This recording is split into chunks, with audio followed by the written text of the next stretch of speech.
The cat's purr is one of the more comforting sounds in all of nature. It has long been thought to be an indication of happiness and contentment, but animal behaviorists know that this is not always the case. Some cats also purr when frightened or intimidated. Also, in addition to not knowing exactly what causes cats to purr, the very mechanics behind the sound are not completely understood. The knowledge we do have comes strictly from observation. While there is definitely a vibration of certain areas of the throat, there is no organ or set of muscles that are used strictly for purring. It was once thought that cats have separate sets of vocal cords for making the sound, but this turned out to be false. One possible clue may lie in the fact that most big cats, such as lions and tigers, do not purr, just as house cats don't roar. There may be some anatomical difference between the two types of cats that keep them from making certain sounds, but if there is, researchers haven't found it yet.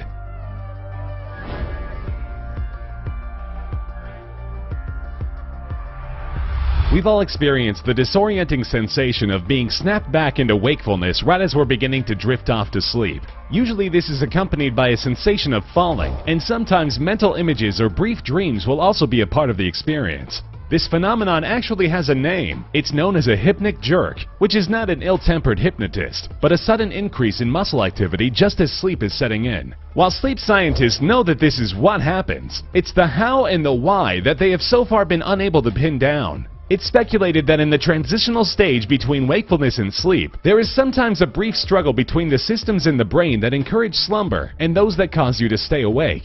It may be that the wakeful part of the brain overreacts to the relaxing of the muscles caused by the sleepy part, causing the exaggerated twitch that jerks us out of sleep. However, this is all pure speculation. It's unknown whether dreaming truly plays a part in causing hypnic jerks, and why the feeling of falling is so often present.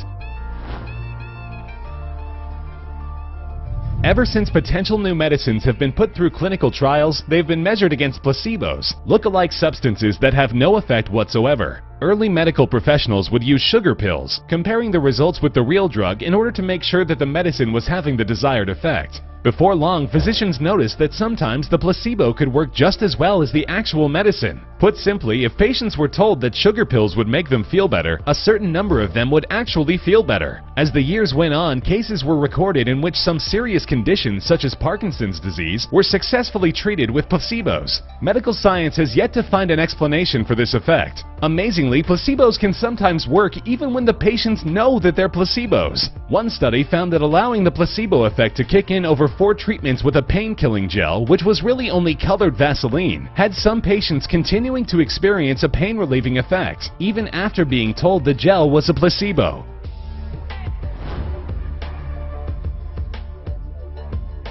It's interesting to think about the fact that when we look up at the night sky, we're seeing the same moon that our ancient ancestors saw thousands of years ago. It's just as interesting, if a little puzzling, to know that modern science still does not know exactly where the moon came from. One theory, proposed by the son of biologist Charles Darwin, is that the Earth was spinning fast enough at some point in its history to throw a chunk of it off into space. Another theory proposes that the moon was an asteroid that was captured by the Earth's gravity, but some argue that the change to Earth's gravity field caused by this would be enough to eventually allow the moon to break free. Another rather far-fetched theory suggests that the Earth and the Moon formed at the same time while orbiting a black hole, but this fails to answer the question of how the Moon came to be in our orbit. The most widely accepted theory, however, is that an ancient impact by an asteroid or meteor caused a portion of the Earth to break off. But ultimately, any or all of these could end up being false, because they're all just educated guesses.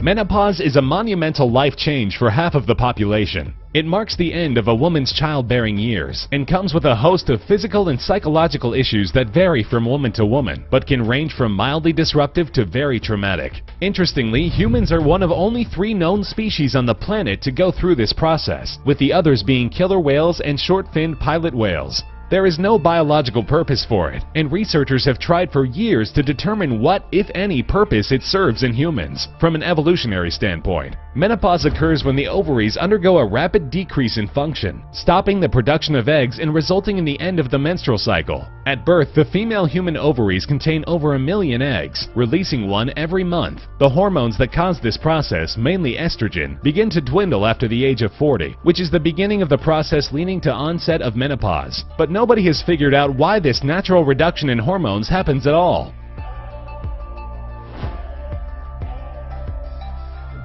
Everybody loves a good night's sleep. A deep, sound sleep usually leaves us feeling refreshed and energized, and scientists have long known that REM sleep, the period of rapid eye movement when most dreaming takes place, is the most restorative stage. Of course, we still don't know why REM is so refreshing, or why sleep is refreshing at all. There have been plenty of opportunities for scientific study, because every animal on the face of the earth sleeps in some form or another. There are many theories as to why everything needs sleep, and most of them contradict each other. One of the most widely accepted theories is that the brain uses the time asleep to consolidate memories, throw out information it does not need, and reorganize, a kind of defragmentation of the brain, as it were. Others suggest that sleep is needed to repair physical damage caused to the brain through oxidation while awake, to promote longevity, or to regulate the brain's electrical signals and the animal's behavior. So far, none of these theories carry any more weight than the others, and any of them could be correct, or it could just as well be that none of them are.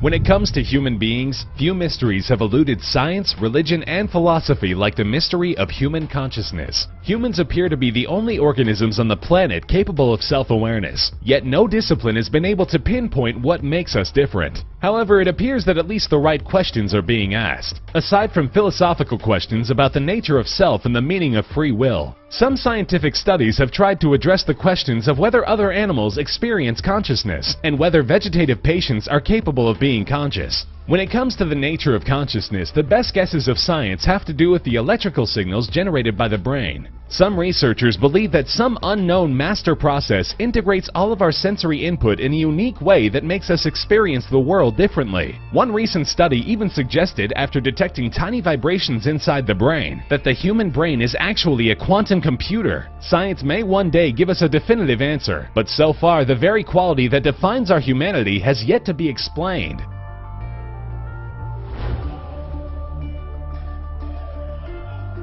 The properties of gravity are understood very well. Isaac Newton defined them centuries ago, and using his understanding of gravity to design planes, rockets, and space shuttles has served us very well. But even though the way in which gravity behaves can be easily predicted, the reasons it behaves the way it does, and its very nature, have long been one of the biggest debates in all of science. The simple force that Newton described was expanded on by Albert Einstein, who treated gravity as a property of the universe and not of individual bodies. He proposed that gravity is the result of a warping of space-time caused by the mere presence of a body, such as a planet. The bigger the body, the greater gravity's effect. Einstein's theory was all but proven correct in 2016, when researchers discovered what are thought to be gravitational waves caused by a warping of space-time. Further research is being done to verify their findings, but given the elusive nature of an explanation so far, they may very well come up short.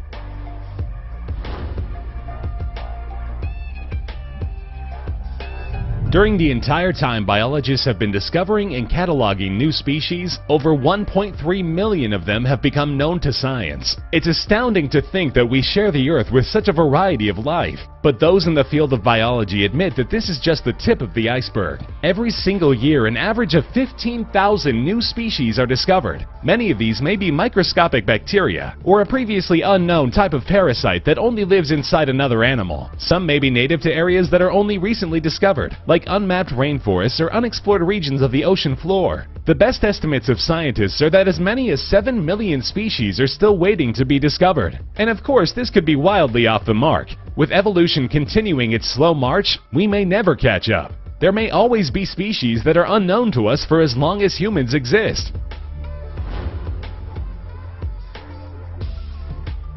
When it comes to big questions that science would love to answer, none are greater than the question of how life on Earth began. It has been speculated that in the warm primordial soup that was the ocean of the young Earth, tiny microbes could have developed different combinations over millions or billions of years, eventually leading to the creation of RNA, the self-replicating genetic material that allows for life. Recently, a team of Cambridge scientists came out with a study that strongly supports this theory. They claimed that they were able to reproduce reactions between such primitive microbes that could produce the 4 elements necessary to combine into RNA. Further, they say their research demonstrates that this could have happened with all of the elements present on a very primitive Earth, perhaps giving science its biggest insight yet into how life on our planet could have started. Of course, like all studies, this research will be subject to lengthy review by the scientific community. It may turn out to be one of the greatest achievements of our time, or it could, like so many attempts before it, turn out to be just another pretty good guess.